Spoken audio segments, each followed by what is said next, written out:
नमस्कार मित्रांनो, तुम्हा सगळ्यांचं पुन्हा एकदा माझ्या यूट्यूब चॅनलवर मी मनापासून स्वागत करते।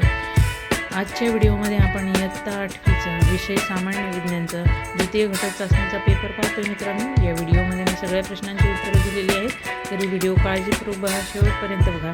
प्रश्नांच्या उत्तरांचा नीट अभ्यास करा आणि लक्षात ठेवण्याचा प्रयत्न करा, जेणेकरून असे प्रश्न जर तुम्हाला येणाऱ्या द्वितीय घटक चाचणीमध्ये विचारले गेली तर त्याची उत्तरे तुम्हाला सहज देता येतील। व्हिडिओ पाहिल्याबद्दल तुम्हा सगळ्यांचे मनापासून धन्यवाद।